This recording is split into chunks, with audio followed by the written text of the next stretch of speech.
I say my life is like a movie, there are sequels to the shit. Haters try to do me, try to put me in the ditch. You know I make moves, real niggas in the streets, trying to get this bread so my whole hood can eat. A lot of lame niggas say they true to the game, claiming that they real, wanna stand, dropping names. The troll. Thunderbird. You old to be getting to go walk around Walmart, man. To go walk around Walmart, man. To go walk around Walmart, man.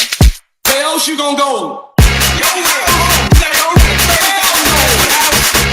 I'm outside like them Baltimore niggas. I'm outside like them Baltimore niggas. Outside like them Baltimore niggas.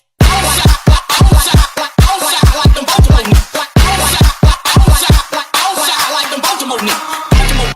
Baltimore niggas. Baltimore niggas. Baltimore niggas. Baltimore niggas.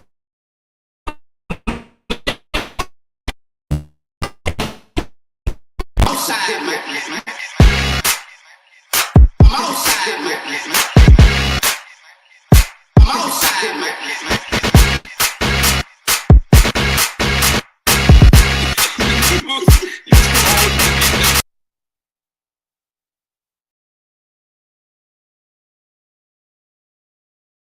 Text me, said they gon' kill me, now why they just play with her? They know that 40 and stay with her. I'm smoking on that, don't play with her. If you bought a bitch, I fuck around and break the run. I should get trapped of the year, I be trapped. Put a pound on your head, little nigga, I be catching. She think I'm a little nigga, what she thought I'm catching. I'm breaking my back in. It's messed up, I ass for her head, yeah. Rocky got me turned up under, yeah. Now I got this bitch like in the air.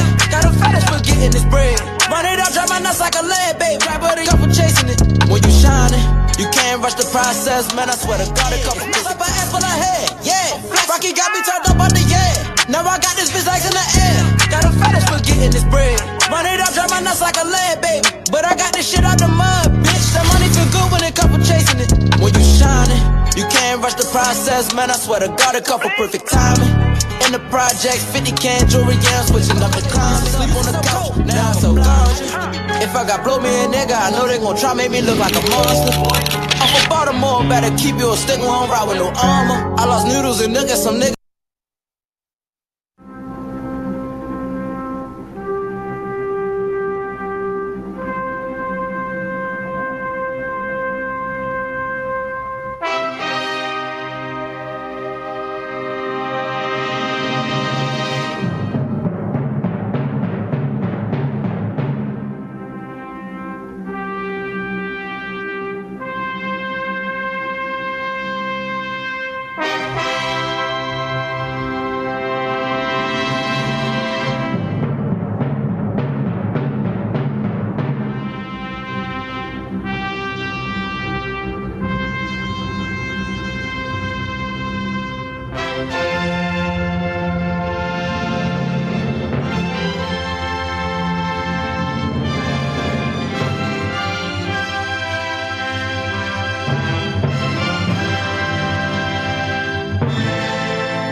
Say you love it, what you gon' do now? Hope you're ready, cause I'm really about to put it down. Girl, you know that I will never disrespect you. We love tomorrow, but tonight I wanna spank you. That ass count, gotta make it last down. Spread out so thin, I'ma beat it up.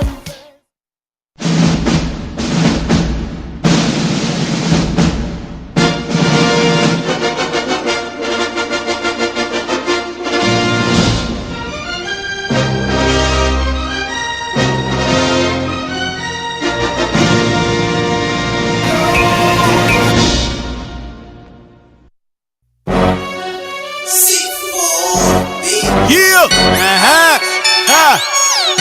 C4, what up? Hey. Hey. Yo, Neff! Hey. What up, nigga? Yeah! Yeah! Keep calm for God. My hood stay turned up, turned down for God. My hood stay turned up. Keep calm for what? My hood stay turned up. Turn down for what?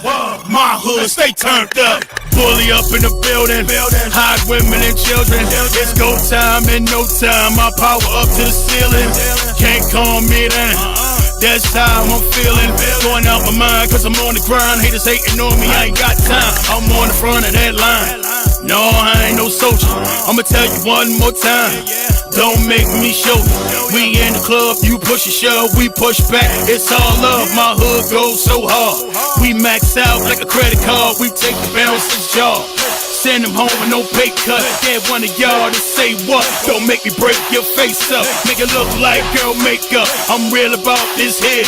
I'm going in this whole year. Keep calm with, I ain't never scared, nigga. Keep calm for what? My hood stay turned up. Turn down for what? My hood stay turned up. Keep calm for what? My hood stay turned up. Turn down for what?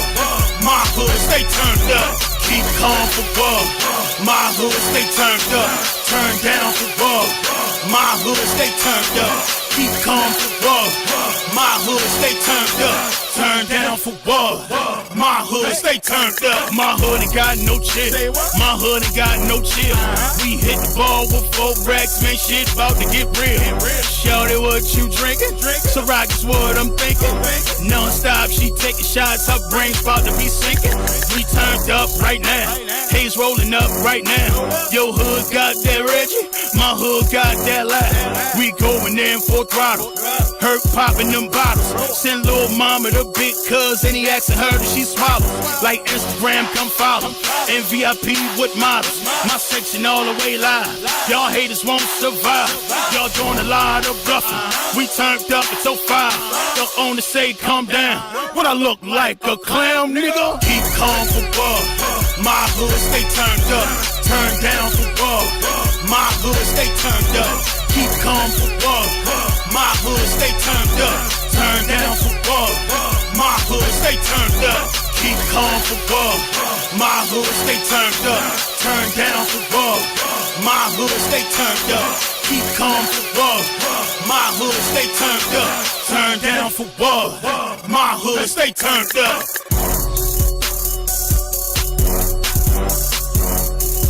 Yeah. Yeah. Here we go. Here we go. What up, Dream Team? What's going on, y'all? Shout out to the Dream Team, the best team in the land. Oh my God. Oh my God. Hold on. How y'all been?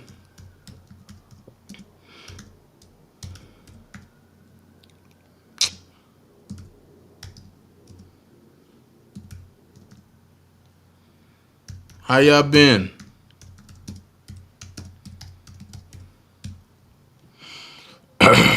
Lord have mercy. Lord have mercy me. Yes, you did. No, I didn't, baby. You were hurting yourself. Lord have mercy me. The day that I had today. That's all I can say. The day that I had today.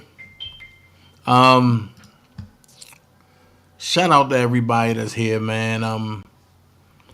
If I seem like I'm not into it, it's because I'm not. I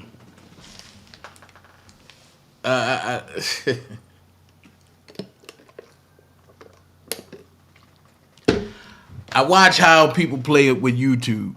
And I watch how people play on YouTube. What's up, Ren? What's going on, everybody? How y'all doing? I watch how people play on YouTube, and I watch how folks sit back and, you know, they want to make this thing. Hold on, make sure I'm right. Hold on. All right. Can y'all hear me now? Can y'all hear me now?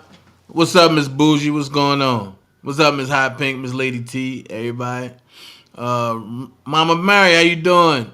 I sit back and Tennille, what's going on? Anybody I miss? DV Wild, Judah, what's up, man? Shout out to y'all, man. I apologize. Laverne, Stephanie, hey. If I forgot y'all, then I apologize. Blame it on my brain, not my heart. But I sit back, I watch how people play on YouTube, right? Then when you call their asses out, it's like they play this ultimate victim role.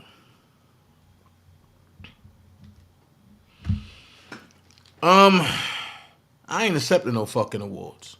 Because I don't fuck with them people. And I mean what I say. But I ain't come to play no games today. I came to tackle some lies. I came to address some things. And when I look at what's going on in the government, I sit back and I be like, do I have time to fight with stupid idiots on the YouTube sector? I don't. When I look at what happened in court this past week in the courts, I sat back and I said, that can be any one of us. And y'all gonna know what I'm talking about because I'm gonna touch on it today. I would love for some other content creators to tackle this with me. But you know how it go. Some folks want to, some folks don't. Damn if you do, damn if you don't. I'm gonna tackle some lies. And the first lies that I'm gonna tackle is Fat Boy, I heard you try to address me. You can't address me, fuck nigga. And make sure you hear me well. I asked you to meet me somewhere. You talking about meet you at Disney World. Nah, bro. Ain't that type of party with me. And since I know you're not out about that life, then I'm not even trying to even go there no more. But you continuously lie. So let's go here. Now I'm about to put some shit on Front Street. And this is why I do certain shit. Only I know who was in my meeting, my mod meeting that day. Right?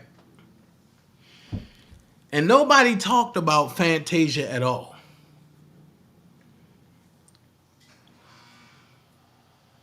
I will say this, a particular person sat back and said, well, you and Fantasia are awfully close. So I'm going to ask you a question, Fat Boy. When you came out and said, what about the baby that she lost? Yo, I had nothing to do with that. I didn't know she lost a baby. Who lost a baby? Who said they had a baby by Fantasia to you? So when you sit back and spew this shit out, make sure it's factual, okay? Me and Fantasia know what we talked about. We know what we discussed.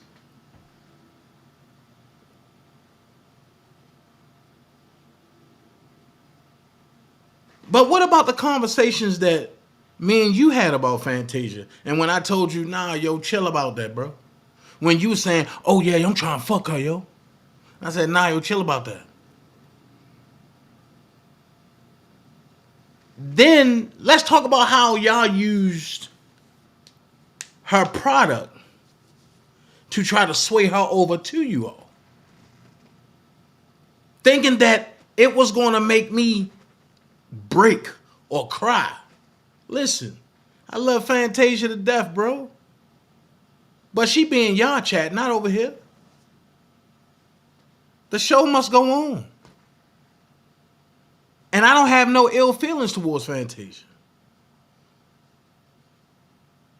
Y'all the ones, oh, yo, let's buy her stuff and so that way she can come over here to Ocov. Listen, Dana can't be brought. And I said that many a day. What up, Adams? And I said that many a day. Dana can't be brought.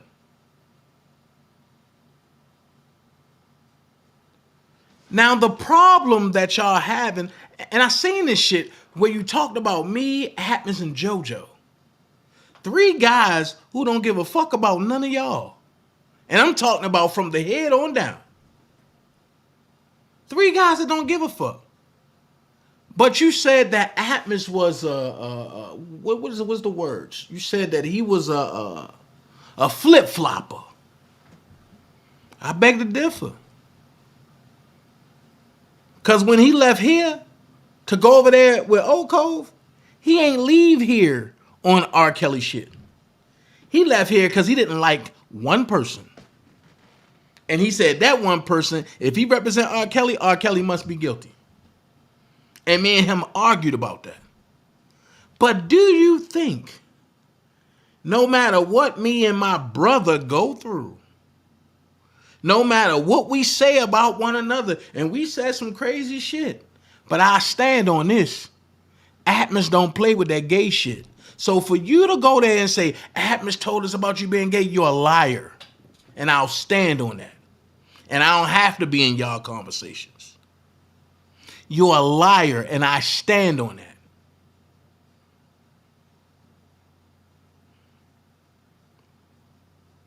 Now, if Atmos would have told you, oh, Dana messed up a production when he came in and started arguing and with folks, I'd be like, yeah, I did that.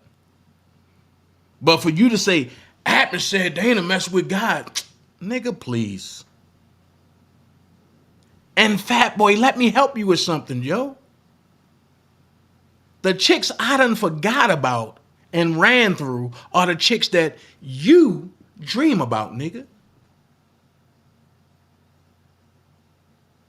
Then you talking about, oh no, I didn't have no picture. Well, wait a minute.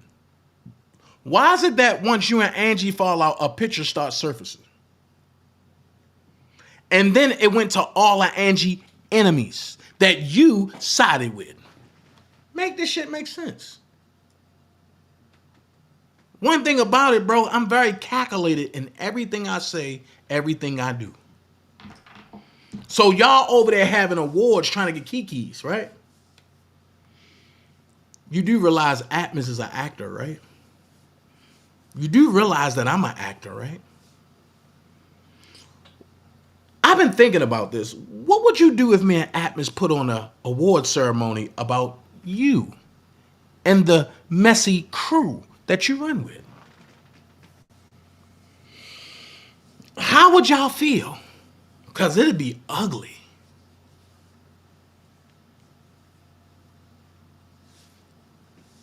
That watch hurt. So one thing I'm going to say is, yo, that whole joking shit about me, about Atmos, JoJo, yo, cut that shit out, man. And I shouldn't even be addressing you because you only had 56 people in the chat. I ain't even get started, and I'm looking at 118 on the tag for me. And it took all of y'all to do an award ceremony that fell on the wayside. That means you flopped. Stop. Because if I get started, I'm going to shut every last one of you motherfuckers down. And I don't care who don't like it. Because one thing about me, I don't bother nobody. But I let you come to me first, and then I destroy your ass.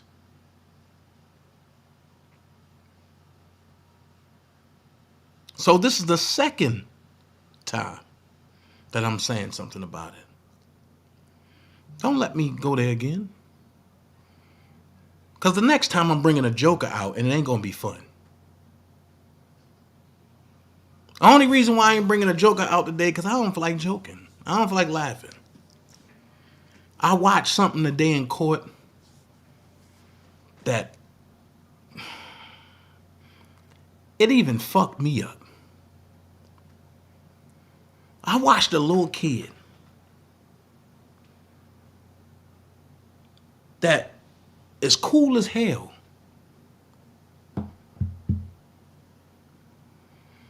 I watched him do some dangerous things.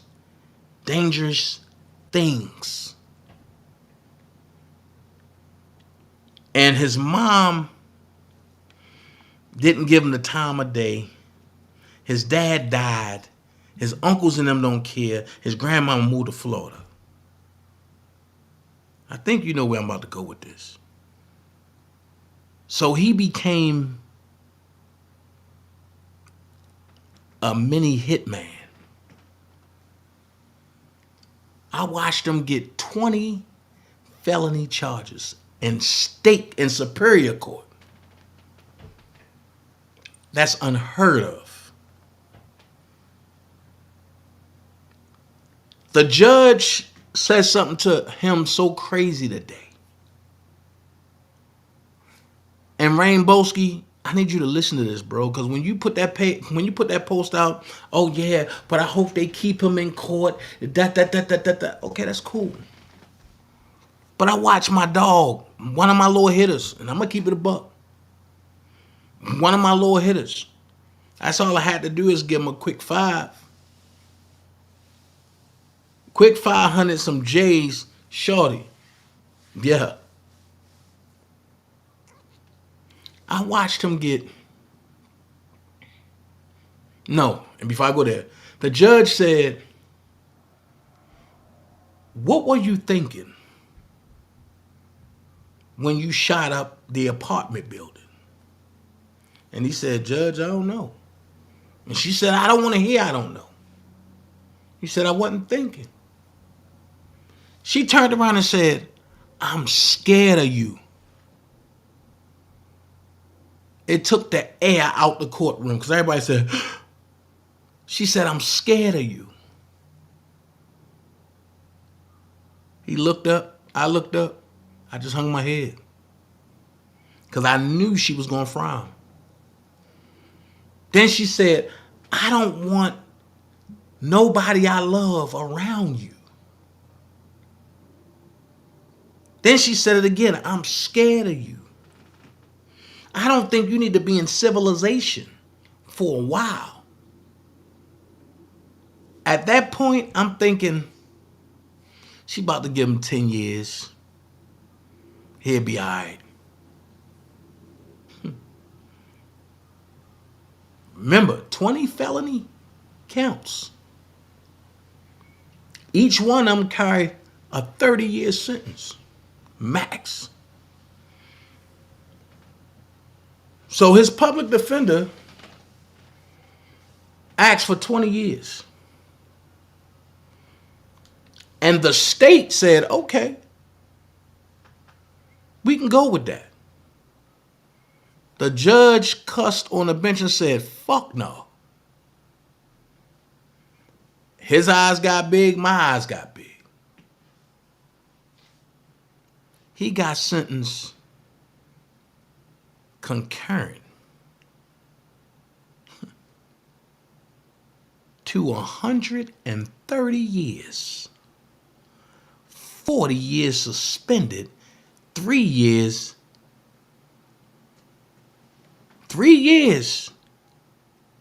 of already accrued time. So he been sitting since he was 17. He's only 19 now. Got to do 93 years.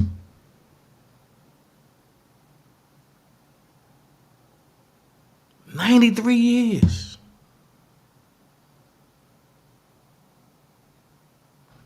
And that just counts 1 through 9.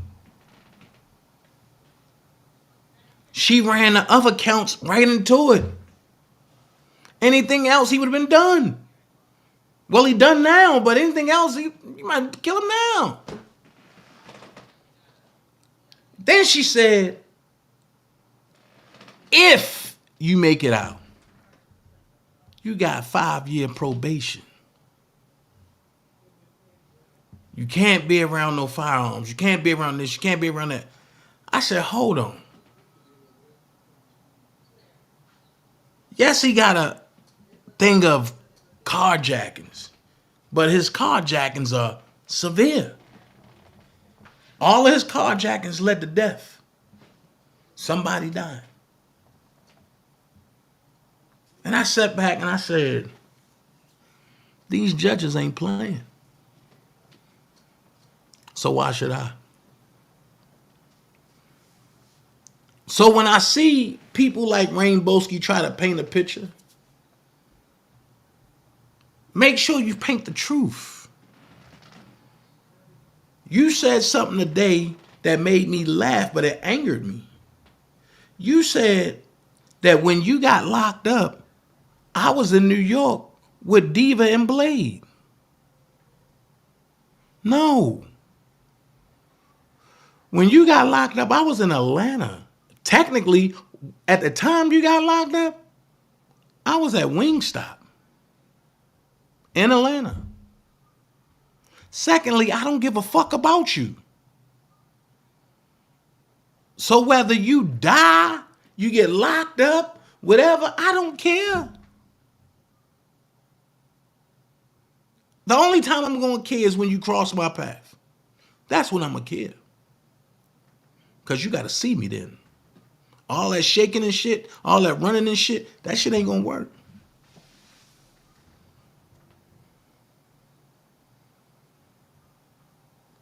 And see, and people should think about what they do on the internet. If you can't stand on it, don't do it. The problem is I stand on everything I say.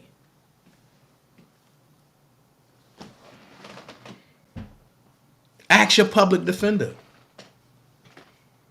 When she asked me, well, sir, is that you on the tape? Yes, it is. Did you really mean that? Yes, I did. Well, what happened? And I told her, and she said, hold on. This don't have nothing to do with this case? No, it don't.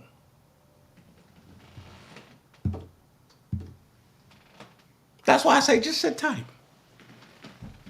Y'all want to play? I want to play now.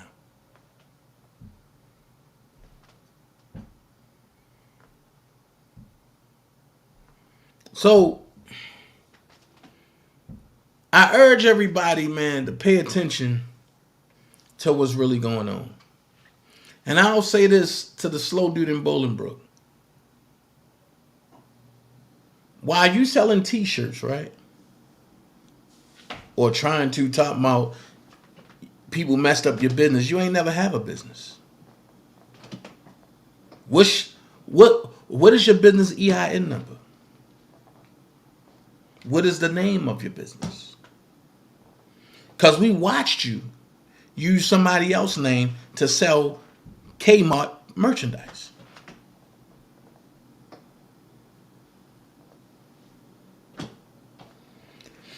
So while you trying to do that,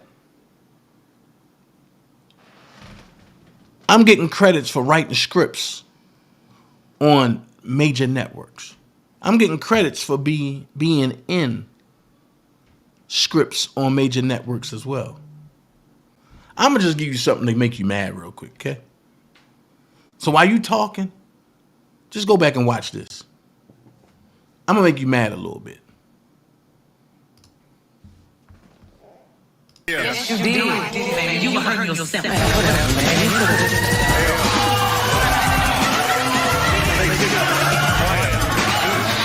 Nice to see you. So, you know why you're here? Yeah, I do. The producers called me, and I'm kind of interested to get this off my chest. I definitely want So who's sitting next to you? Hey, Angel. You know her, right? Yeah. So that's your cousin sitting next to her? Or not by blood, but that's how you grew up, right? We grew up like that, but that's how my blood. Okay. And you know this guy? I've seen him around a couple times, but no, I'm next.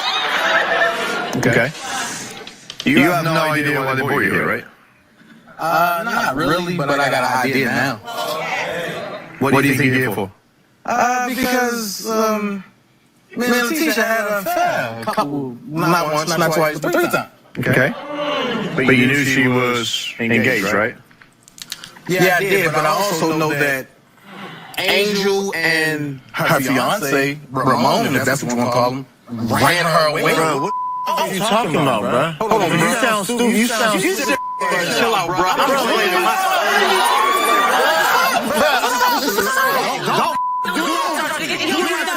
Do not touch me. So I sit back and watch that, and As many times as it runs, you know I get residuals. You know what I'm saying? Every third quarter, or no, quarterly I get residuals. That means every 3 months. So, yeah. If I was you, I'd be mad at me too. You know what I mean? I'd be mad too. I can run some updated stuff if you want me to. You know what I mean? Hey, April Showers. I can run some updated stuff if you want me to. You know what I'm saying? But you're a bum. So it is what it is. Y'all do what y'all do. I'm good. Anywho, what people should be worried about now is the courts are dissected into beams, meaning that each state have their own region of courts. I told y'all the court is the biggest bank in the land. Many folks don't believe that. Well, that's fine. So with that being said is, how do you operate in the court? What do you say in a court when your verbiage is not their legalese? When your tone is not their tone? When your day of freedom could be your day of demise? I'm just asking y'all that question. Just put that in the back of your head. I'm asking that question. So while that's going on, I'm going to address something real quick. And then I'm going to get back to that. I got word that Georgia girl was upset. What up, lovely one? And I don't need Georgia girl to be upset. What up, tomorrow, leader? I don't need Georgia girl to be upset.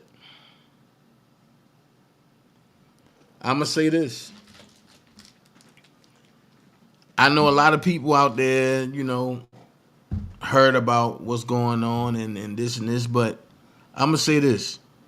Me and Vi don't have an issue that I know of and that he know of. I spoke with him. Me and Vi don't have an issue. It's the people that be on his platform that come from different places that certain people don't know about. But then you got certain people that know where they come from that won't say anything, that'll sit there and rock with those people.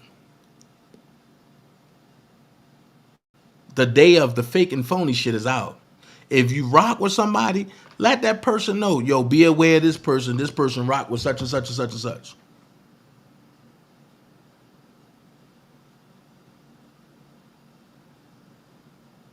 And I made the statement that I will not be backing Vi channel. Not because I got a beef with Vi. That's not what that statement is about.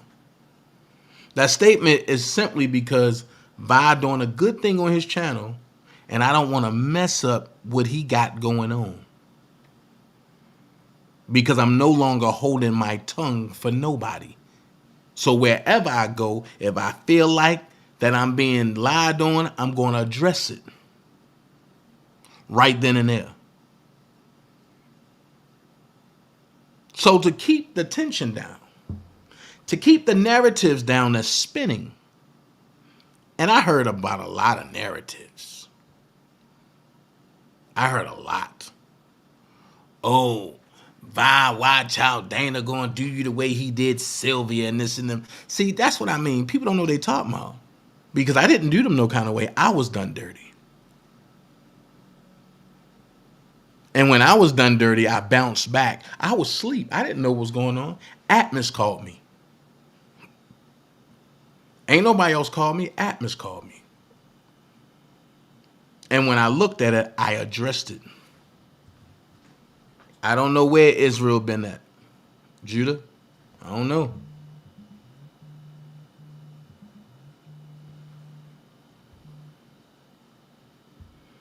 I do not know.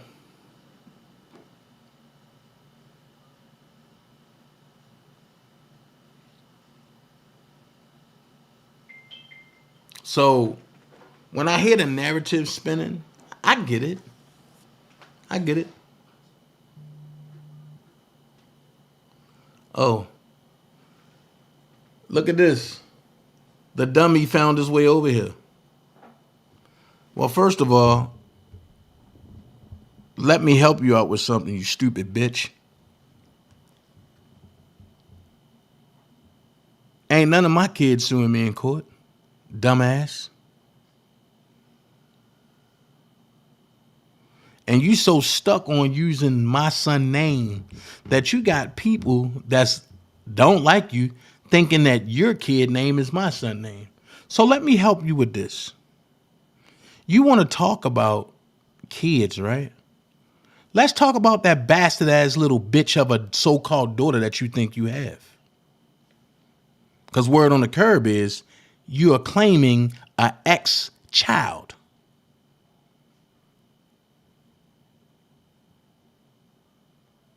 So while you coming with that dumb shit, stop, bro. You scared of the feds. I'm not.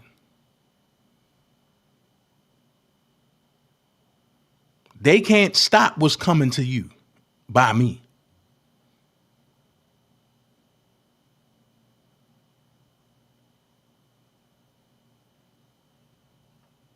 So like I was saying, because I know the people that's very divisive, that's trying to separate me and Vi,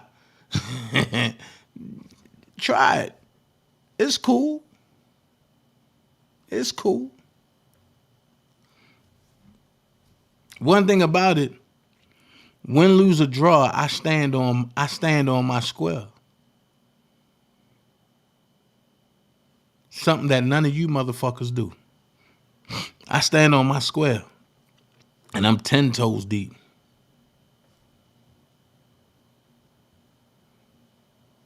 And one thing I'm not, and y'all know, I'm not a friendly dude in person.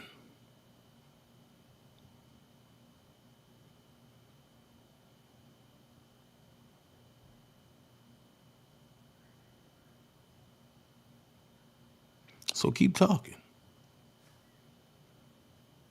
It ain't nothing but some paperwork, so you say, right? I like it.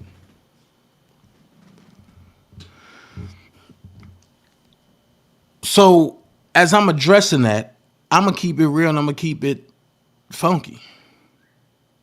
That chick over there, I do not like her. She don't like me. We haven't liked each other for years. I watch our fake kicking and prima donna chat, and I just sit back and shake my head.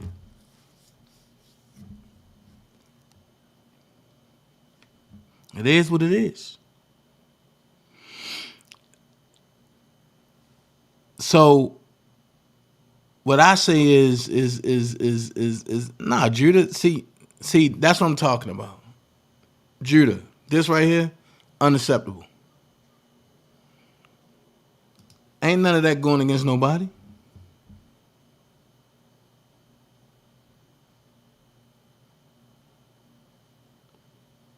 Trust me, I'm on point about what I do.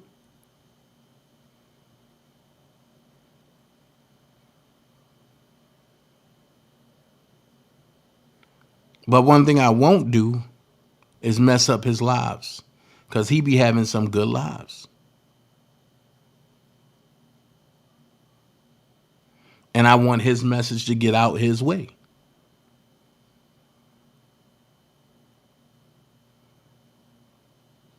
I enjoy watching his lives. A lot of times y'all don't think I'm there, but I'm there.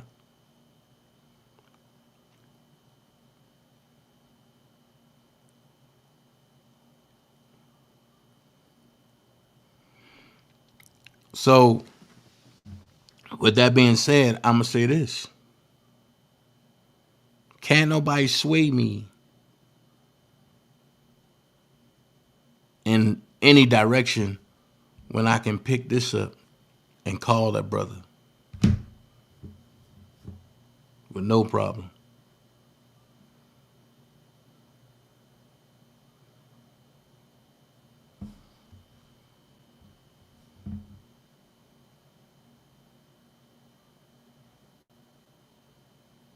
That's one thing I say. What up, Angela? What up, G-Joy?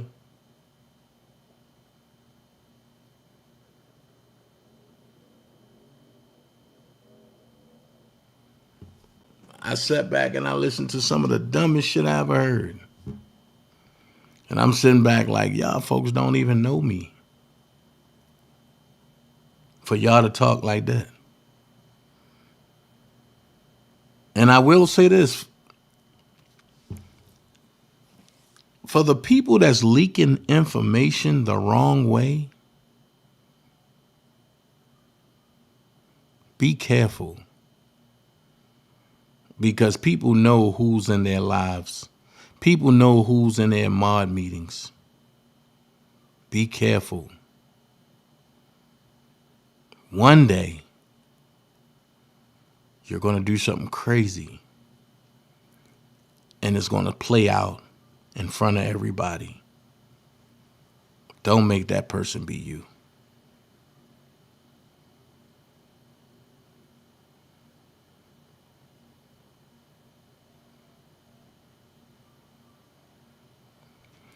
Now, back to the court thing. I think I've touched on everything I need to touch. Oh, the Dream Team never broke up. So for the idiot that want to put the Dream Team in a category of saying the best breakup, no, the Dream Team ain't never break up. But I do want to address one more thing. Because the Lord retarded, dumbass nigga that's on Ocov sat up there and said, well, Dana did something to the ladies in the Dream Team. Can somebody come forward and say what I did to them? Because I don't remember doing anything to nobody in the Dream Team. That's what I figured, G-Joy. I thought we were good over here. But evidently, somebody feels some kind of way. So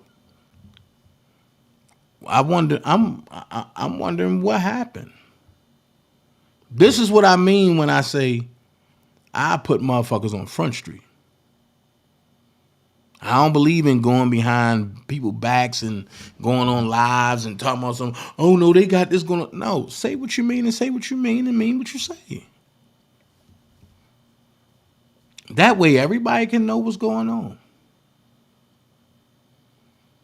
The most solid group on the internet is who? The Dream Team.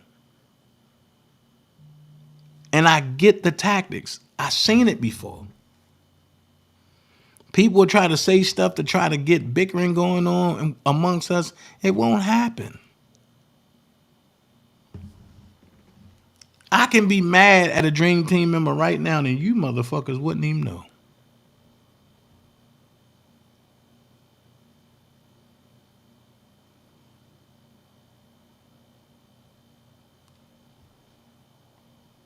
This is my final call. Lewis is already showing the $800 a week. Okay. Okay. I ain't into that shit. That AI stuff, I ain't into that. So when I hear Georgia girl going live talking about, oh no, the Dream Team breaking up, listen, ain't nobody breaking up.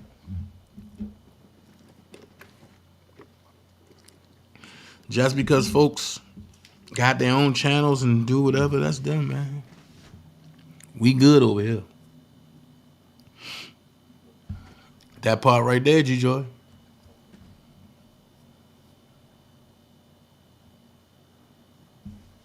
That part right there.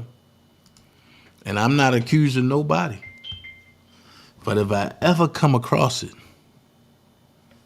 it ain't gonna be nice. So when I talk about the courts,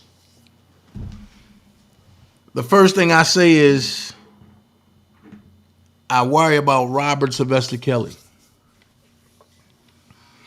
Because something happened this week in Maryland, in my city, in Baltimore. Right, Big Baby Pernell? Hey, we all we got.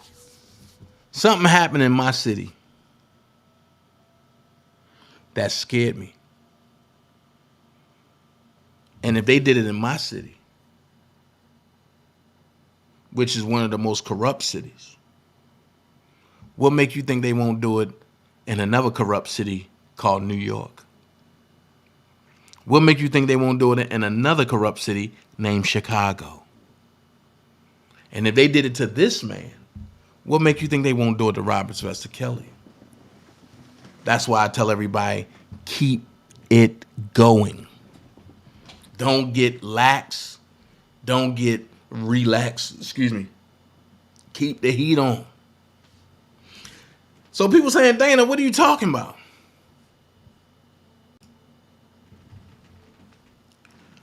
The Maryland court reinstates murder conviction of serial subject.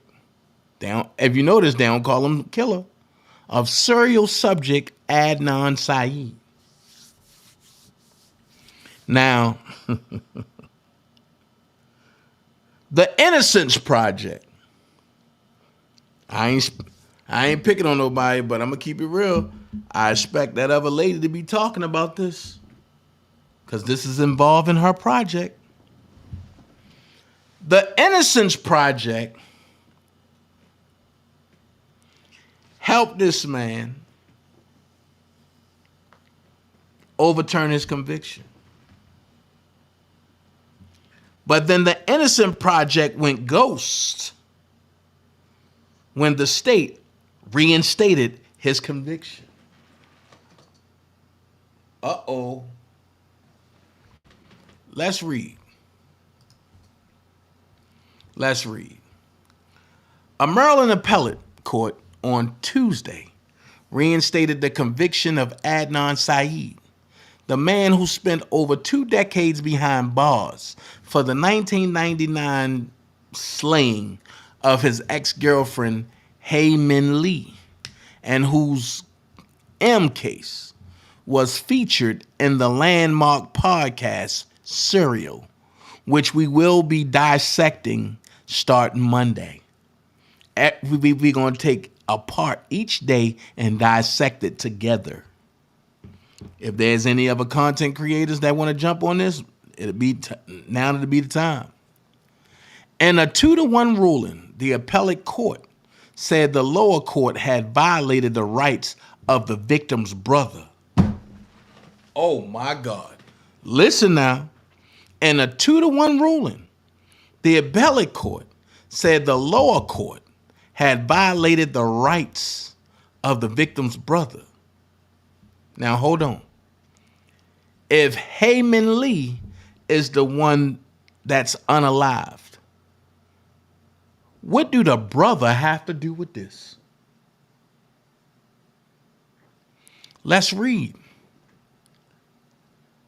In a 2-1 ruling, the appellate court said the lower court had violated the rights of the victim's brother, Young Lee, to attend a key September hearing when a judge vacated Syed's conviction, leading to his release. Stop. Now y'all know what happened to Merlin Mosby. Because Merlin Mosby jumped in and made sure his conviction was vacated because she spoke up for him. I keep telling y'all, I live in the most corrupt city, or I did live in the most corrupt city in the U.S.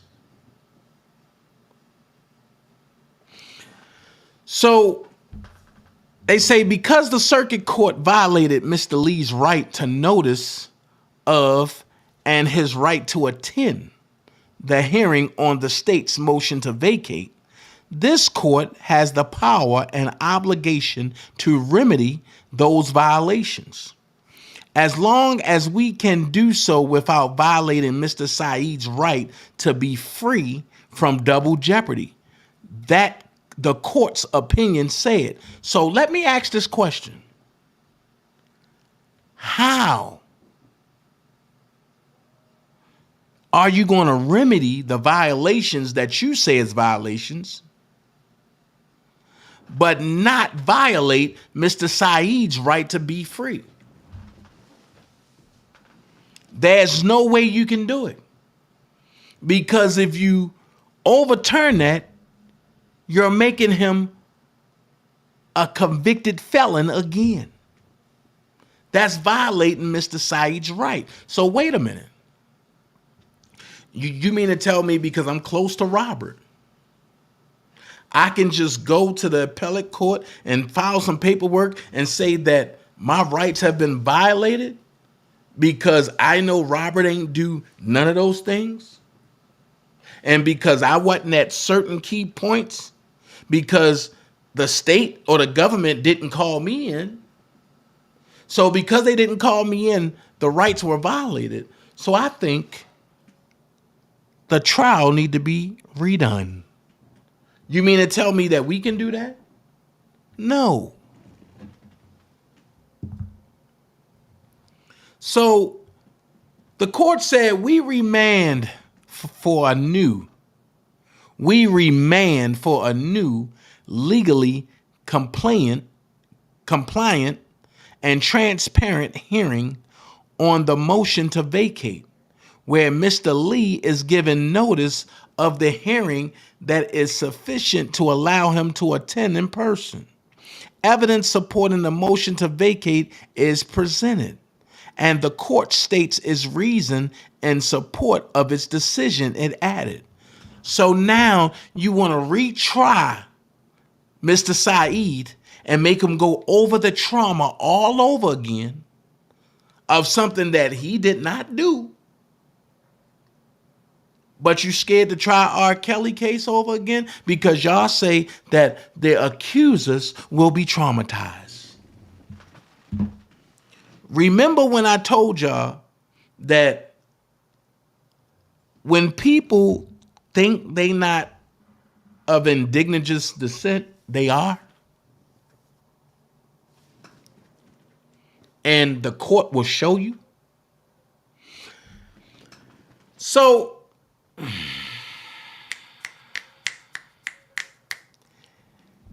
the Lee family is very pleased with the ruling. Their attorney, Steve Kelly, told CNN this morning, Wednesday, "We think it really represents a step toward transparency and the rule of law. You can't have a trial by podcast or a trial by publicity." Kelly said, hold on. So because his trial was on Zoom, they are now saying you can't do it? So what about all the people who had trials via Zoom and it didn't go their way? Did that mean everybody get retried?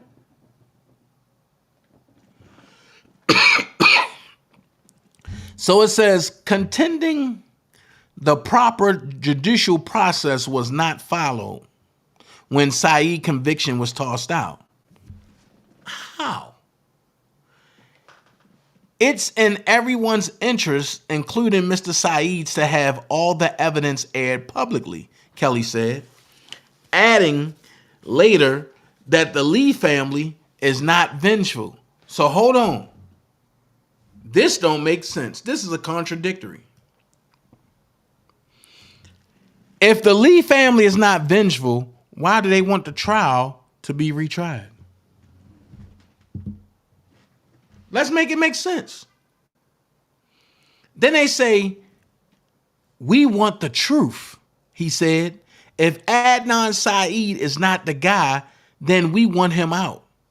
Well, he's out. But y'all want to try him again.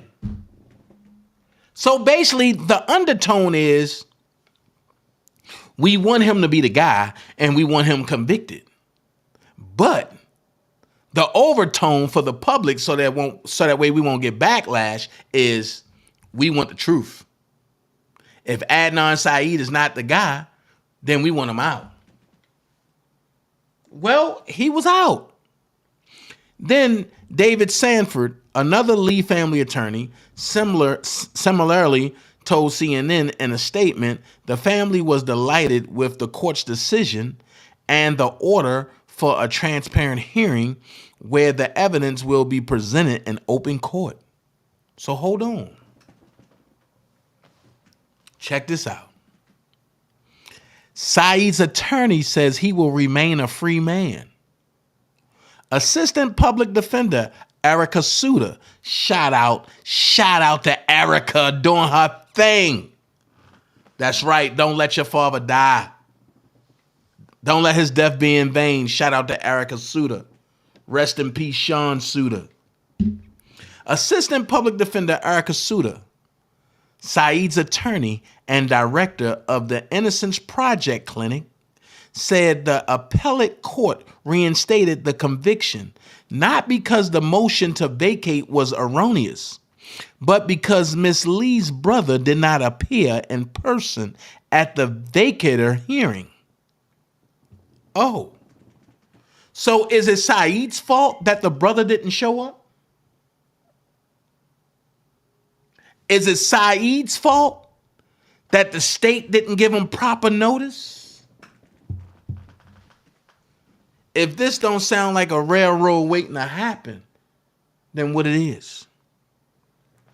Then it says, we agree with the dissenting judge that the appeal is moot and that Mr. Lee's attendance over Zoom was sufficient.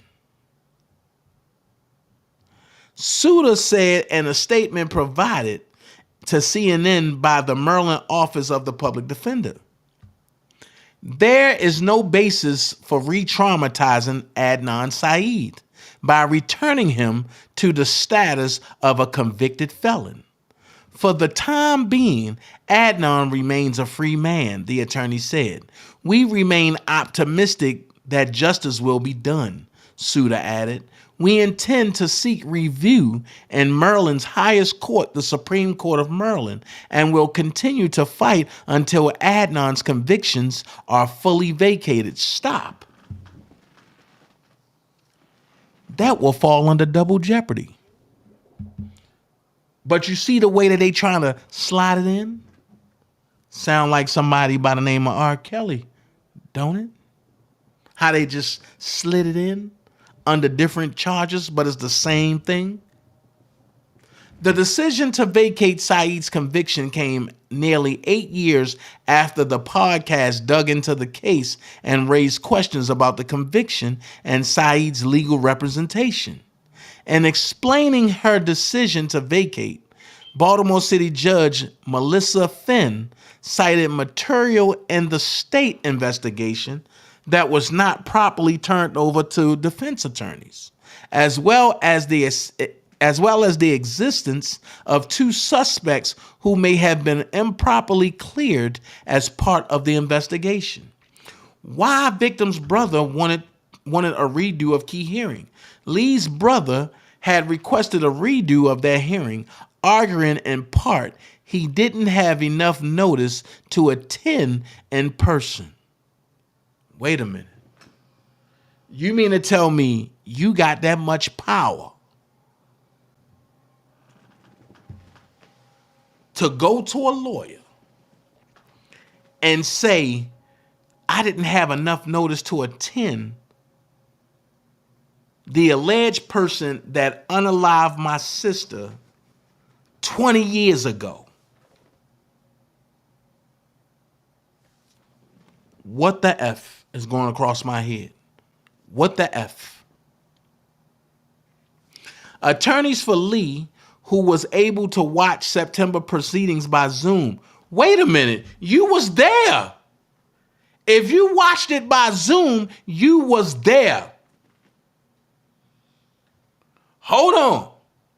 When me and Sylvia had our Zoom thing and everybody showed up, they were there.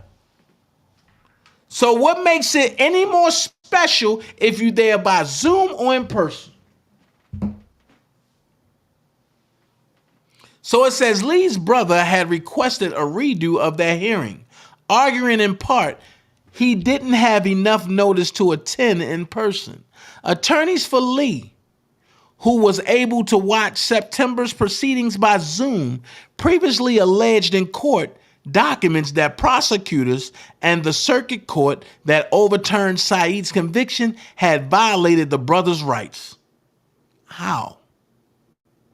That happened, they allege, by failing to give him adequate notice, withholding evidence from the family, and not giving the brother a proper chance to be heard at the proceedings.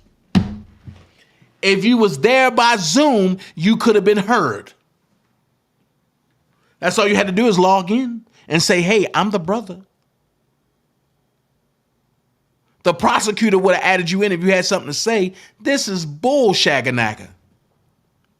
Sanford, the family's attorney, told Maryland's appellate court last month that the circuit court and prosecutors failed repeatedly ahead of September's decision to vacate Syed's conviction.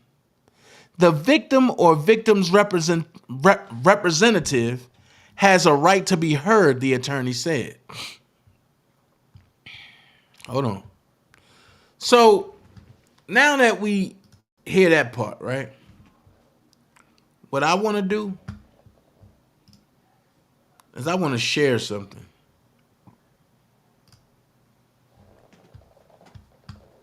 This is the little piece that I'm going to share. Just so y'all can know what's going on. Check this out.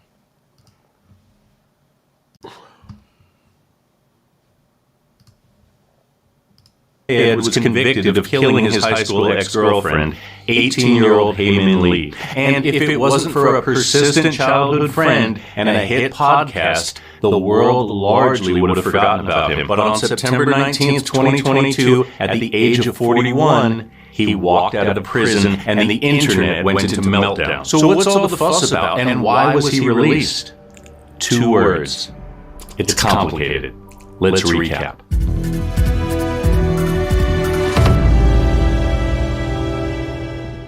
I'm Chris. Thanks for watching True Crime Recaps. Let's go back in time to the spring of 1998 when Adnan and Heyman's story began as a romance between star-crossed lovers and a classic tale of high school heartbreak. Hay's family immigrated to the United States in 1992 when she was 12. They moved to Baltimore and lived with her grandparents while she attended high school just outside the city at Woodlawn High. That's where she first met Adnan Syed.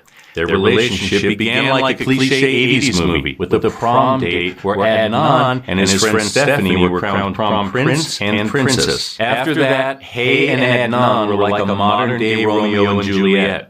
They exchanged love notes and snuck off to spend quality alone time together while their respective families disapproved. Both came from very conservative families. She was Korean, he was Pakistani. Adnan wasn't supposed to date, and the stress of keeping their relationship a secret became too much for Heyman. They broke up for good in December of their senior year, and here's where the conflicting stories begin. Depending on who you ask, some say Adnan was your typical heartbroken teenager, moping around thinking he'd never fall in love again. Others say he boiled over with rage and hatched a patchwork plot to kill Hay and bury her body. Adnan insists they stayed good friends even as they both started seeing other people. Hay had her sights set on an older guy she worked with at LensCrafters, a 20-something named Don Kleindienst. Their first date was less than 2 weeks before she went missing. The last time anybody saw Hay was January 13th, 1999, as she left school after the final bell around 2:15 p.m. The family got worried when she failed to pick up her cousin from daycare an hour later, as she always did. They reported her missing, and police combed the surrounding area. They called around to various friends, and several students said they saw her leaving when school let out. They also spoke with Adnan around 6:30 that night, but he said the last time he saw Hay was when school ended. They finally got in touch with Dawn around 1:30 a.m., and even though he'd seen her the night before, and a few of her friends heard her say she was meeting up with him that evening, he said he never saw her. Days turned into weeks without a sign or word from Heyman. Then, on February 9th, a man found a half-buried body deep in a Baltimore park, about an 8-minute drive from Woodlawn High. They identified the body as Heyman Lee. Cause of death? Strangulation. The autopsy report listed no other lacerations on her body, but it did have other clues to offer. Strange diamond-shaped marks on the front of her shoulders where the blood didn't settle after death, as if she'd been lying face down on something for several hours before her body was dumped in the park. And with that, the missing person case flipped to a homicide investigation. As the investigation moved forward, the Baltimore police came to believe Hay was killed sometime between 2:15 15 and 3:30 p.m. on January 13, 1999. Then buried in the park by 7:30. This is where the case gets messy. There are a lot of conflicting timelines pinpointing exactly where Adnan was that day and at what times. So bear with me. Let's start with the timeline as he remembers it. He was born on U.S. soil to immigrant parents from Pakistan. He was a practicing Muslim and observed the traditional Islamic holidays. January 13, 1999 was part of the holy month of Ramadan. During that time, among other things, practicing Muslims are expected to fast from dawn to dusk, and Adnan's family was very involved in the tight-knit Muslim community. But January 13th was also his friend Stephanie's birthday. Remember her, the prom princess? She was dating a guy named Jay Wiles. Jay had graduated the year before. Post-high school, he was a two-bit local drug dealer living with his grandma. He didn't really know Hay at all, but he'd known Adnan since middle school, and they had a mutual friend in Stephanie. He and Jay would get high together and hang out sometimes, but they weren't what you'd call besties. On this day, Adnan had a couple of free periods in school, so he called Jay around 10:45 a.m. to find out if he'd bought Stephanie a birthday present. He hadn't, so Adnan offered to drive over and loan him his car to go to the mall. Jay dropped him back at school around 11:30. His next class started around 1, but he showed up half an hour late. Both he and Hay were in this class. The final bell rang at 2:15 and the students scattered. Hay drove off to parts unknown. Adnan walked over to the public library to use their computers. A classmate of his, Asia McLean, was there too. They exchanged a few words about his breakup with Hay. According to her, he didn't seem upset about it in the least. Later that afternoon, he made his way back to school for track practice. The coach says practice usually ran from about 4 to 5:30, sometimes 6. He vaguely remembers having a conversation with him about Ramadan. It stuck out because the coach kept him on light training during Ramadan because he was fasting during the day. Sometime around 5 o'clock, Adnan called Jay to pick him up.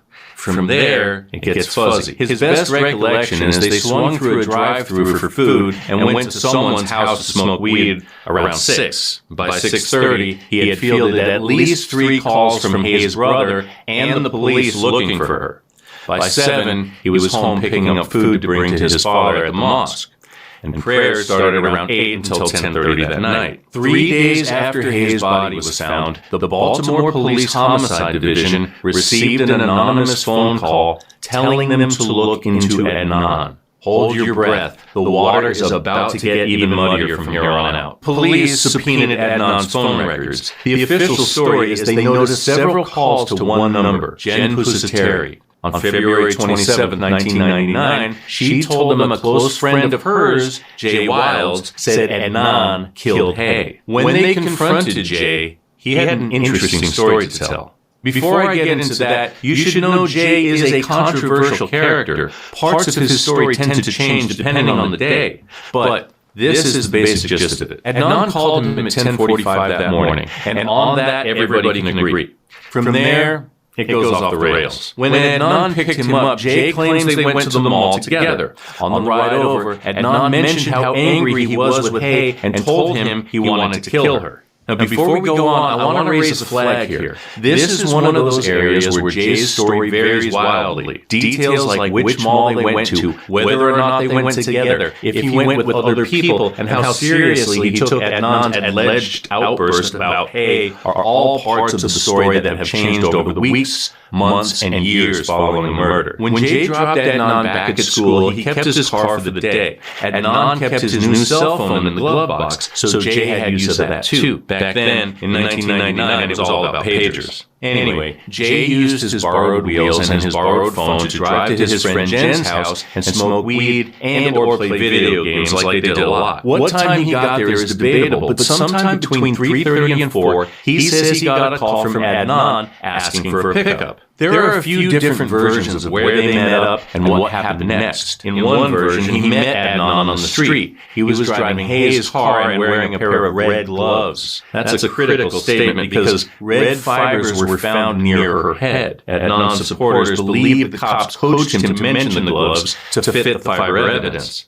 although no such gloves were found. In fact, they believe much of Jay's story was for the benefit of the police, hence the many changes to fit the investigators' changing theories. He went on to say Adnan showed him Hayes' body in the trunk of her car right then and there. In another version, he met Adnan in the parking lot of the local Best Buy, where Adnan told him he strangled Hay in her car. Then he showed him her body in the trunk. Then there's yet another version from a 2014 interview he did with The Intercept. In that story, he claimed Adnan didn't show him Hayes' body in the trunk until later that night outside Jay's house. Like I said, it's complicated, but stick with me. After he picked Adnan up at somewhere, they ditched Hayes' car at a parking ride and got high.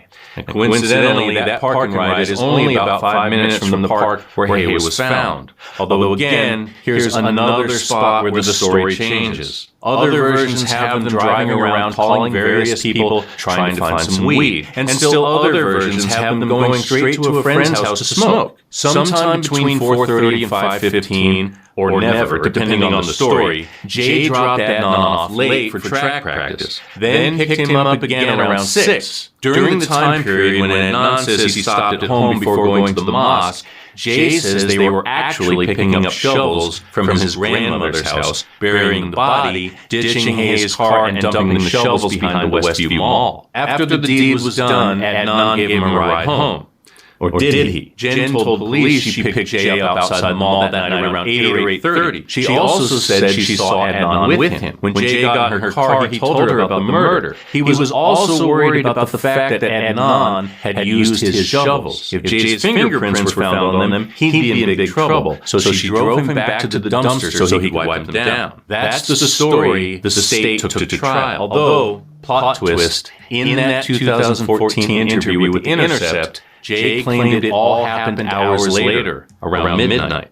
Yeah, it gets messy, but one thing is indisputable. In the wee hours of the morning on February 28th, Jay led police to Hayes' abandoned car. Now, the fact that he gave them the location of the car adds another layer of complication. The only people who could have known where it was had to be involved in the murder. So did that mean Jay was telling the truth despite all his plot changes? Maybe, maybe not. According to the HBO documentary about this case, investigators and plant life experts believe the car was moved to that spot closer to the day it was found. By who and why and how Jay knew where it was is unknown, but none of that was discussed until years later. The anonymous tip and Jay's story were enough to arrest Adnan that morning, and his phone records helped seal the case against him even tighter. Police spotted 2 calls to his phone between 7:09 and 7:16, which pinged off a cell tower that covers the park where her body was found. Once they could hypothetically put him in the area, they never looked back. The first trial began in December 1999, but ended in a mistrial 3 days later. Some jurors. So, do y'all get what's going on? I believe the guy Jay is the murderer because remember, his phone was in Jay's glove box. So, of course, Jay gonna call the phone because it's gonna ping from where? The tower. Let's finish. Accidentally overheard a conversation between the judge and his lawyer, Christina Gutierrez, in which Christina said the judge was accusing her of lying. Of course, jurors are supposed to remain fair and impartial, and overhearing this conversation was enough for a mistrial. But the prosecution was quick on the retrial trigger, and a second case began in January. According to the Baltimore Sun and trial transcripts, the prosecution opened their case saying the defendant is of Pakistani background. He's a Muslim. Their theory was this: Adnan and Hay left school together after the final bell. They drove to Best Buy to park and talk.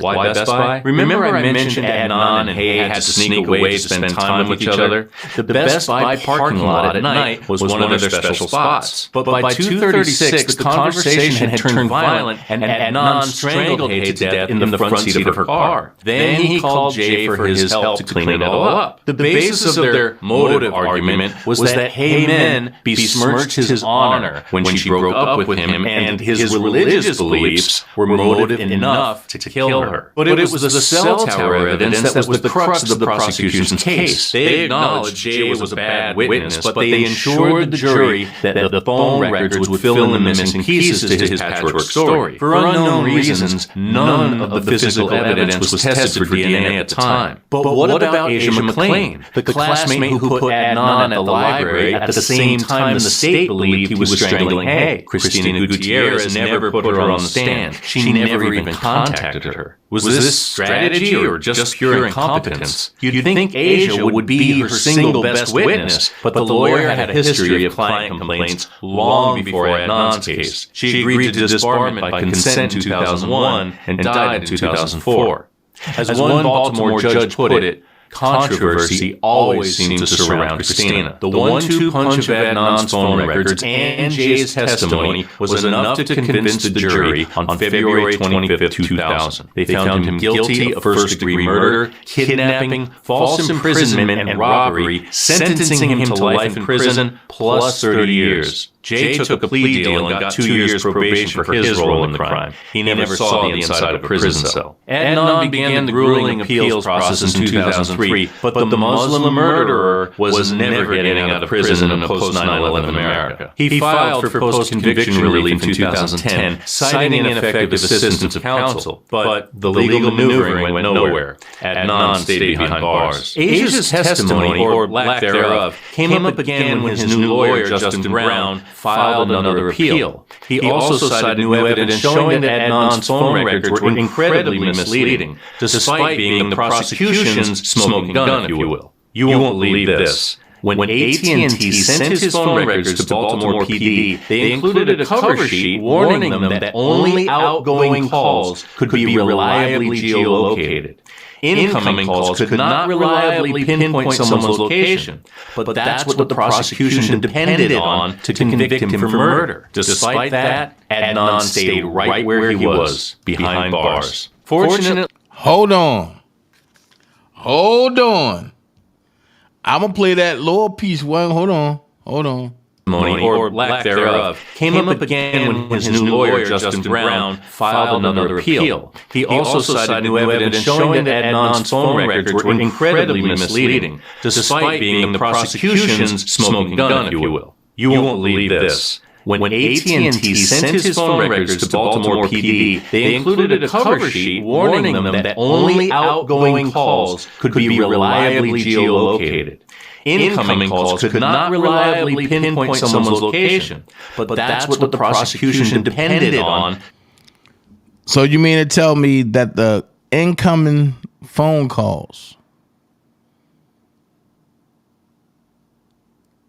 Hold on. Let me make sure I heard this correctly. Hold on.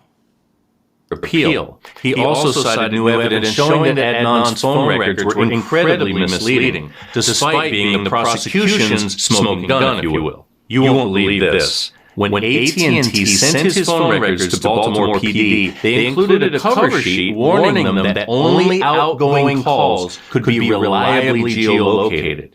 Incoming calls could not reliably pinpoint someone's location.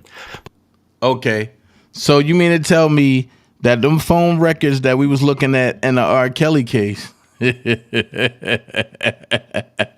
only outgoing calls can be pinpointed, right? So let's ask this question. How do we not know if Robert really called Alice's phone during that time?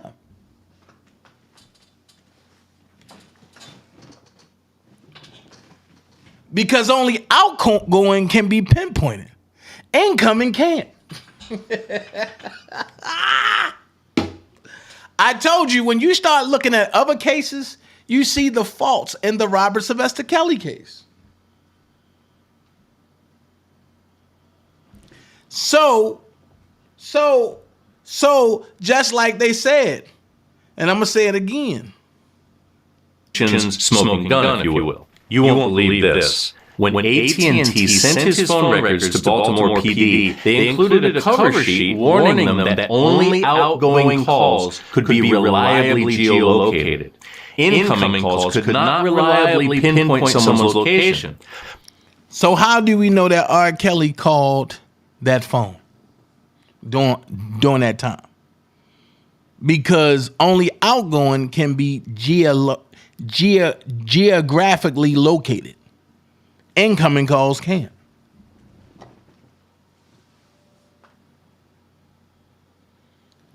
There it is. That's why I say what I say when I said those calls, that call log and records was altered.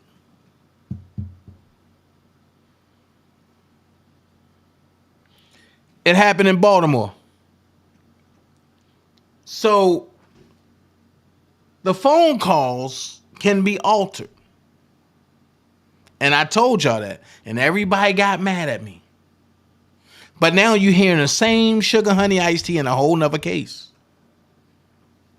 And what was withheld from the public, what was withheld from the public in court in R. Kelly case was the cover sheet for the phone records.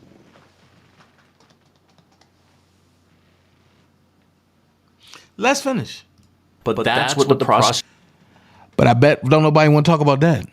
depended on to convict him for murder. Despite that, Adnan stayed right where he was, behind bars. Fortunately for him, he had the support of one persistent childhood friend, Rabia Chaudhry. She refused to believe he was capable of murder, so she took the story to Sarah Koenig, an investigative journalist. As Sarah dug deeper into the case, she turned her findings into a podcast in 2014. With the release of Serial Season 1, things began to change. As the podcast progressed, its popularity breathed new life into the case, and later, Rabia herself authored a best-selling book about it called Adnan's Story.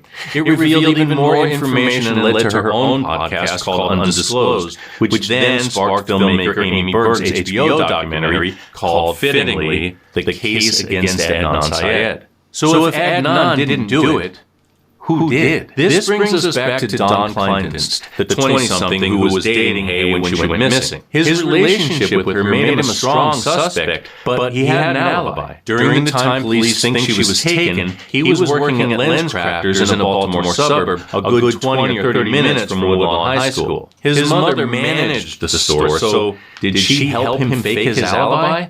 Well, I'll tell you this. The Wall Street Journal interviewed 15 employees and the manufacturer of the time card software, all of whom said the alibi was real. The last we heard, Don was living with his wife and kids in North Carolina, suffering from an unidentified disability. He says he got a year or so after Hay was murdered. Police had two other suspects in mind, but neither of them was looked into closely after they got their sights set on Adnan. The state's attorney's office has stayed quiet on their names, but many outlets and citizen detectives have pointed a finger at one man whose serial mentioned in the final episode. Ronald Lee Moore. He was doing time for rape and robbery, and his name was connected to at least one unsolved murder of another Korean woman in the same area. Murder with a very similar MO to Heyman Lee's.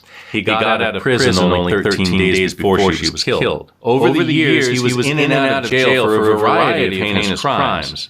However, there won't be any confessions coming from him. He took his life in a Louisiana jail cell in 2012. But whether or not Ronald is one of the two other suspects is unverified. However, multiple media outlets say prosecutors believe these people had the opportunity, means, and motive to kill her. One of them lived near the spot where her car was found, and both of them had long rap sheets, including violence against women. Meanwhile, Adnan had no history of violence or a criminal record until he was convicted of murder, of course. If Rabia and Sarah hadn't propelled his case into the public consciousness, no one outside of Baltimore would have known about it, and he would have rotted in jail, innocent or not. But the high-profile Hollywood projects about the case aren't what finally swayed Lady Justice. It also took a well-timed law and a persistent legal eagle to set him free. In 2021, Maryland started to allow people convicted of crimes as juveniles to request reduced or modified sentences after 20 years in prison. Adnan was just 17 when Heyman Lee was killed. one of his lawyers jumped on this new law. Enter Becky Feldman from the state's prosecutor's office. It's her job to review the facts of a case and to determine whether the defendant deserves a new trial. She started reading Adnan's case, but the inconsistencies didn't add up. She spent most of her legal career in the public defender's office, and while it's not her job to reinvestigate the case, she couldn't help herself. In March 2022, she petitioned a judge for high-tech DNA testing that should have been done a long time ago. By June, Becky was combing through 17 boxes of case materials in the district attorney's office, and in those boxes, she found 2 handwritten notes.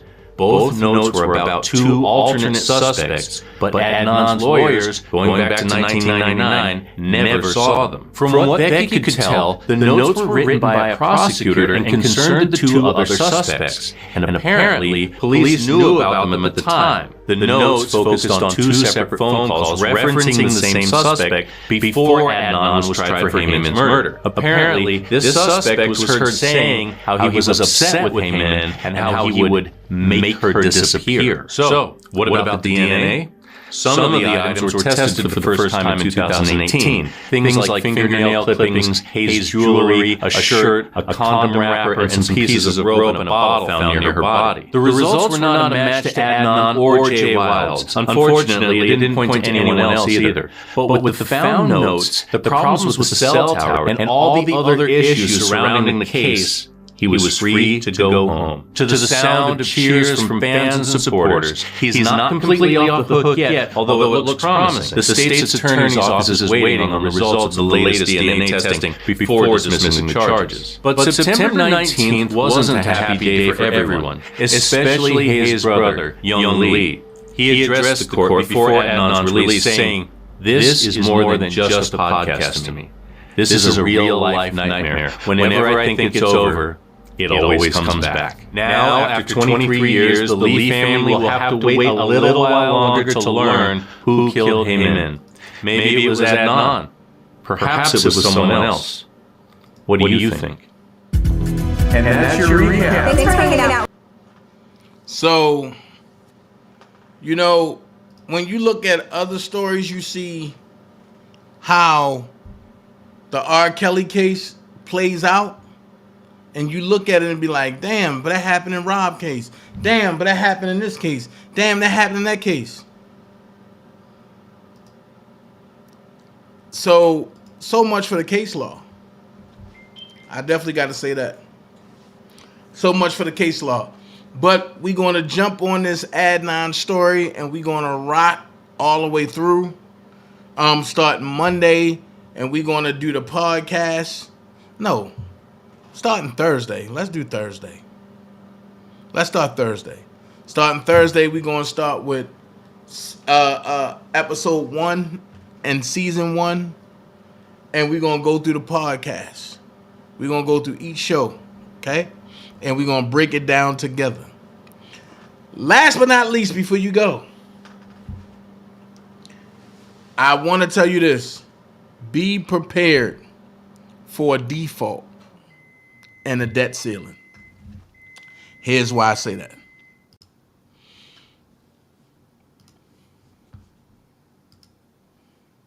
Of a unified Republican Party, not only just in the House, but in the House and the Senate, to hold the line for the bill that we passed. This deal that we've heard about totally fails to deliver on all of it. And if you want to get into the details, let's just start with the IRS.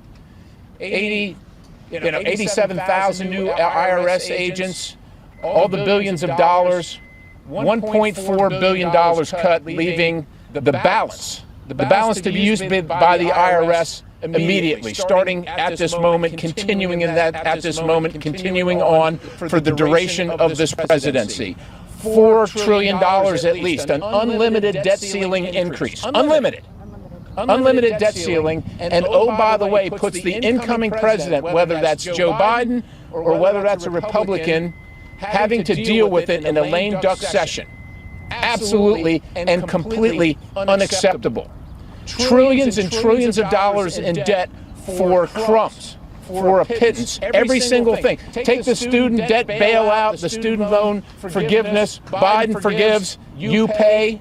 None of that changes. Take the assault on American energy with the so-called Inflation Reduction Act. All of those subsidies killing American energy continued unbridled. The permitting reform, all it does is seeks to increase and impose more of the Green New Deal faster on the American people. Faster. Now, at least $4 trillion in debt for nothing from the strongest position a Republican has had generally, and certainly our elective lifetime here, and generally probably since we've been paying attention to politics. The Speaker himself has said on numerous occasions, the greatest threat to America is our debt, and now is the time to act. We had the time to act.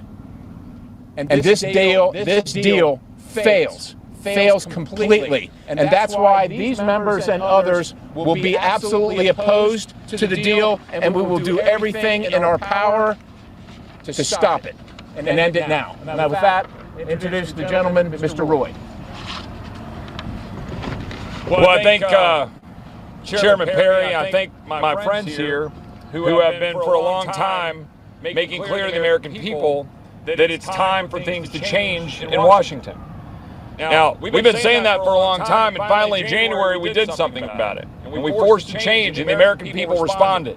And for 5 months that change was being seen. Because we were a unified Republican Party standing up for the things that we actually run on. Actually trying to change this place, actually trying to secure the border, actually saying that if you're going to raise the debt ceiling, maybe you should actually enact fiscal reforms to do so. We did that. We worked in good faith. Everybody's sitting around, working around the table to accomplish the objectives the American people sent here to do. Unfortunately, last week, there was a breach. There was a breach in the structure that we agreed to put in place to make sure that we are representing the American people through this heretofore United Republican Conference. The Republican Conference right now has been torn asunder. And we are working hard to try to put it back together again this weekend by making sure that this bill gets stopped. I want to be very clear. Not one Republican should vote for this deal. Not one. If you're out there watching this, every one of my colleagues, be very clear. Not one Republican should vote for this deal. It is a bad deal. No one sent us here to borrow an additional $4 trillion. Wow. To get absolutely nothing in return. But at best, if I'm being really generous, a spending freeze for a couple of years. That's it. That's about what you get. And frankly, you're going to make things worse, and my Democratic colleagues know it. That's why they're supporting it. That's why they're going around gleeful. Like there's a reason our Democratic Hold on, y'all. Wait a minute. Ooh, wait a minute. that Mitt Romney supports this. There's a reason that Bill Kristol supports this. It's all the same stuff. There's a reason that our conservative allies are opposing it roundly. The Club for Growth, scoring against it. The Heritage Foundation, scoring against it. Freedom Works, scoring against it. Ron DeSantis, publicly opposed. President Trump said he thought we should default rather than pursue this kind of lunacy. At the end of the day, the only person that would default in this town is Joe Biden, unless Republicans default on the American dream by voting for this bad bill. That is why this group will oppose it. We will continue to fight it today, tomorrow, and no matter what happens, there's going to be a reckoning about what just occurred unless we stop this bill by tomorrow. I yield to my friend, Ms. Boebert. All right, we were just listening to Congressman Chip Roy and Congressman Scott Perry as we see Lauren Boebert come to the podium. They do not like this debt deal worked out by House Speaker Kevin McCarthy and President Biden. And you heard Chip Roy say there will be a reckoning at some point if they don't stop this by tomorrow. There are only a few votes that Kevin McCarthy could lose in the House Republican Conference, and the question now remains, will he join with Democrats to get this bill passed? You know, and then obviously, so they're coming out saying they will not support it, saying not one Republican should vote for it. And really the timing of this is so critical, folks, because here's what's going to happen today. This is noon, House Freedom Caucus doing their press conference, but the House Rules Committee will actually take up the bipartisan deal, this 99-page package at 3 p.m. today. They'll vote on whether or not to send it to the full House. So that vote will happen this afternoon, and then the full vote with the House is not expected until tomorrow. But again, this deal hammered out over the weekend, and yesterday the president actually snapped at reporters when he was asked about the deal he made with Speaker McCarthy. But again, this is a bipartisan deal. President saying he feels confident that the deal will pass both the House and the Senate. Who got the better deal, Democrats or Republicans? Bipartisan deal. Oh, yes. No question. Well, you guys realize you're not in the real world. What? No question. There's no reason why it shouldn't get done by the 5th. I'm confident that we'll get a vote in both houses, and we'll see. Got really close to those. Hold on. Hold on. Pay attention to the side of his face. Why don't it move? Whoa, hold on. Got really close. Hold on. Oh, yes. No question. Well, you guys realize you're not in the real world. No question. There's no reason why it shouldn't get done by the 5th. I'm confident that we'll get a vote in both Did y'all see that? and we'll see. Did y'all see that? It's like his mask. Look, watch this. Oh, yes. No question. See how it jump up? You guys realize you're not in the real world. No question. There's no reason why it shouldn't get done by the 5th. Yo, you see how it jumped up at first, everything, and then it's slightly the top, and then the bottom, and then you see that? Did y'all see that? Hold on, play that again. Look at this junk. Hold on.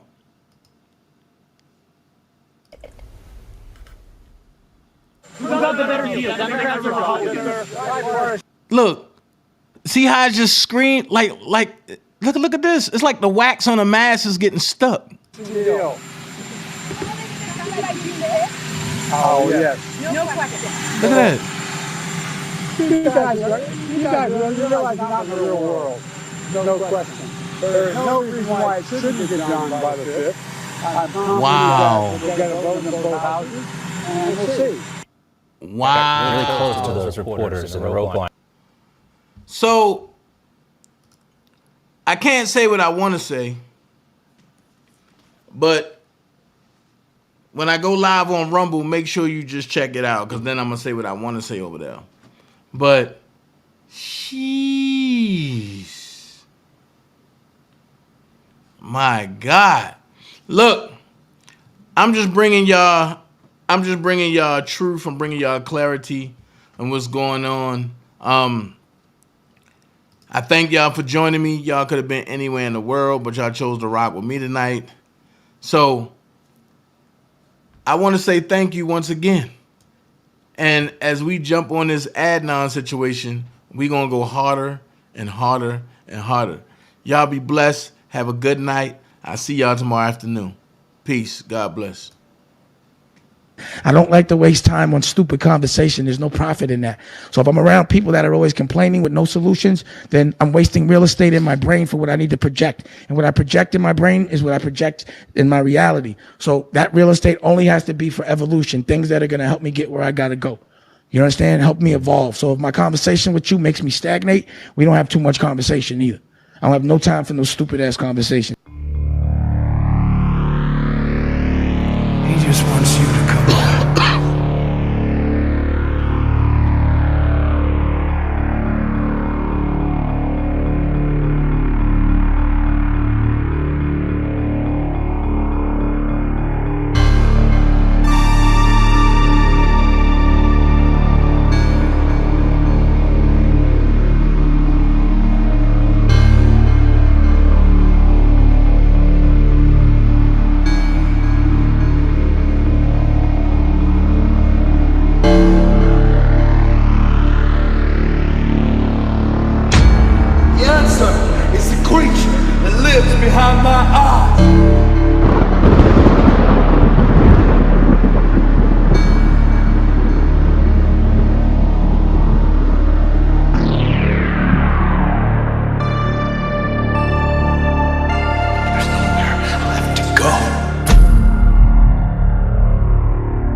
just let him in.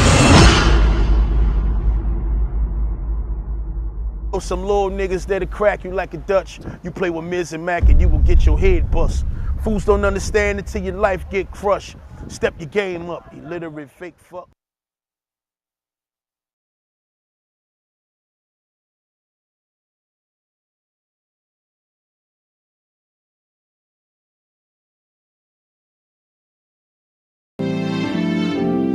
Hey, yeah. Oh, I feel like taking a dip in your pool. Relax a bit, you know what I mean? Sip on a little of that Patron. You know what I mean? Swimming in you. Swimming in you. Swimming in you. Hey, little mama. Said I wanna take a dip in your pool. Just go for a little dive, yeah. Hey, yeah, yeah, yeah.